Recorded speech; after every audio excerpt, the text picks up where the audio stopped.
Hello, I am here today to talk to you about the Understanding by Design template that has been created by our instructor. The first stage is where we identify the desired results. So I'm going to scroll up here. So, stage one, desired results, and the course unit summary. So, what we want to do in the course unit summary is you want to decide what subject you're going to design this course for. You're going to give the class a name. How long is this going to run?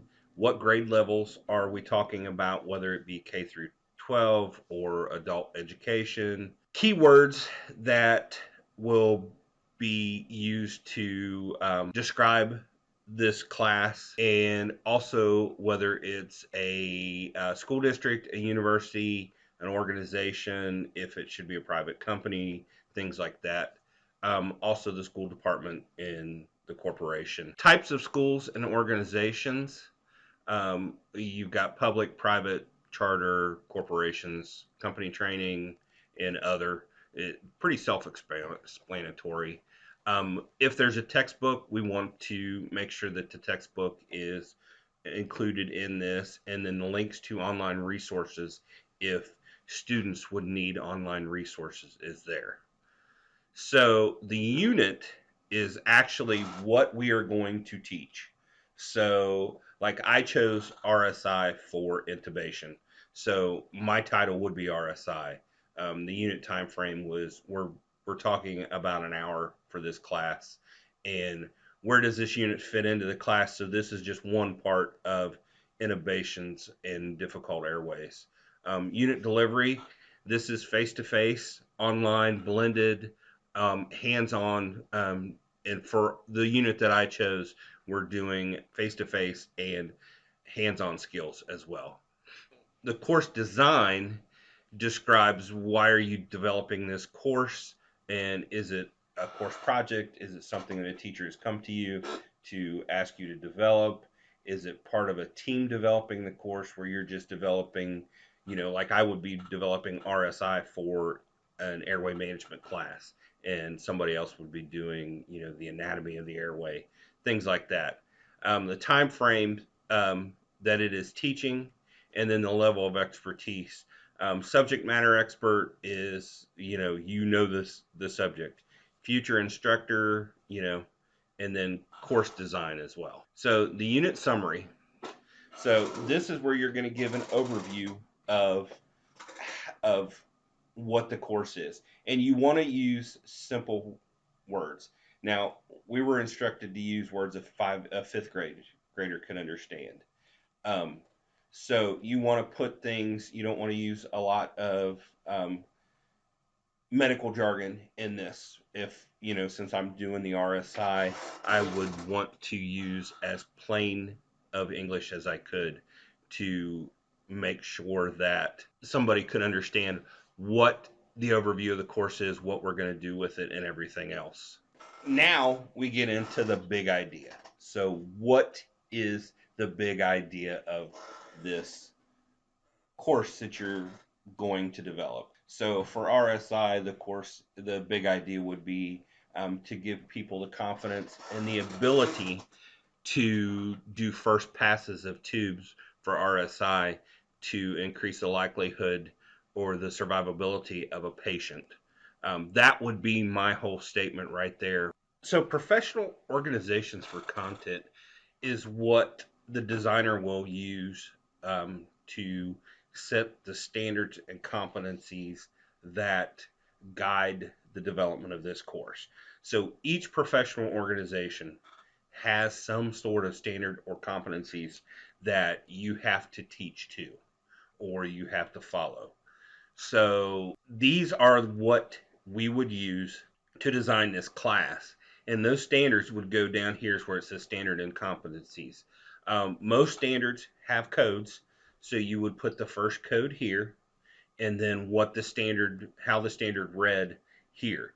This is what will give validity to your class, is teaching to a standard and competencies so that an employer, when they go to hire students or when they go to view your course, they see that you have the quality and the validity, that you're using the standards and you're using the standards accurately in order to teach this class. These are very important. Without the standards or competencies, it is very hard to get validity of your class. Um, it would be almost impossible for somebody to use your class without a standard or competency for uh, anything like a hiring process or anything that you have to show competency in this, but the class never went over that. So that is what we talk about standard and competencies and the organizations that establish those. So you need both the organization and the standard and competency, the standard or the competency that follows what you're trying to teach. So this leaves us with the important parts of this design: transfer, meaning, and acquisition. So, transfer is what it is that we want students to take away from this training course or this classroom. It is what they need to be able to recall and transfer using into different situations in the real world. And that's the most important part, is we want them to be able to use this in the real world, in real world settings, so that they can remember, or they can get through life.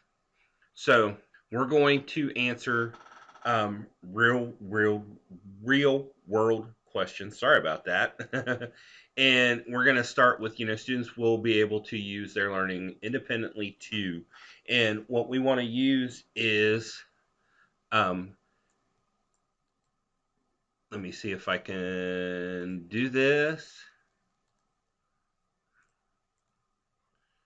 And it may not let me. So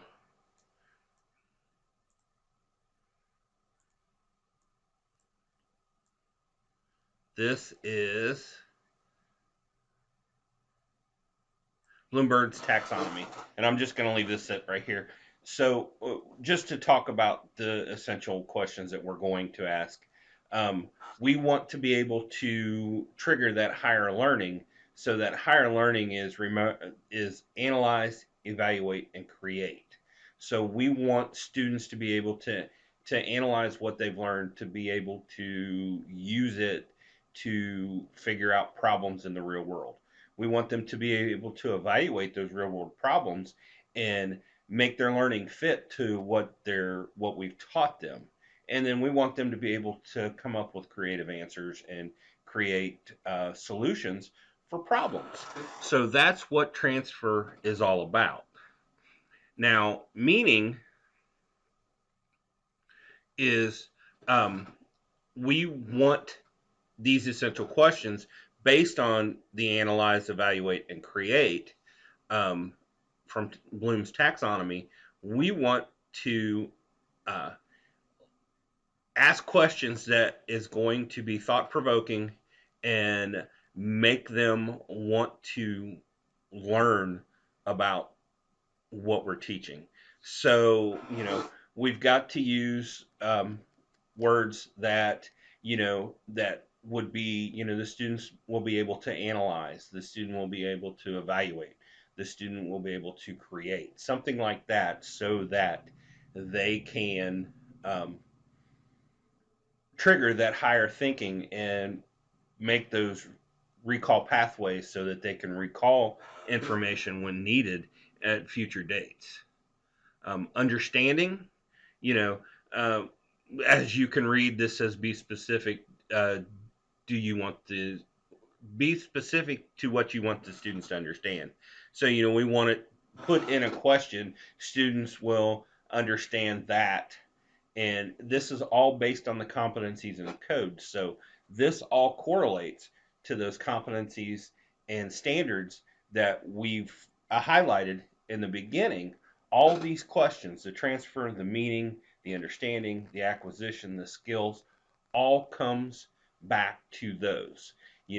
if it says you will be able to screw a light bulb in, you know, all of your understanding, all of your acquisition, transfer knowledge has to be geared towards that competency.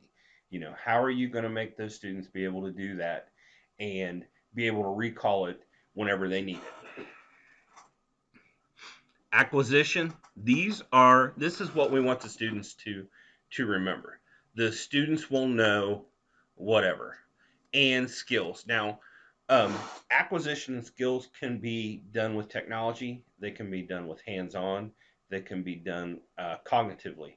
Um, for classes, since this is a uh, instructional design class and we use a lot of technology, our acquisition and skills are geared towards technology.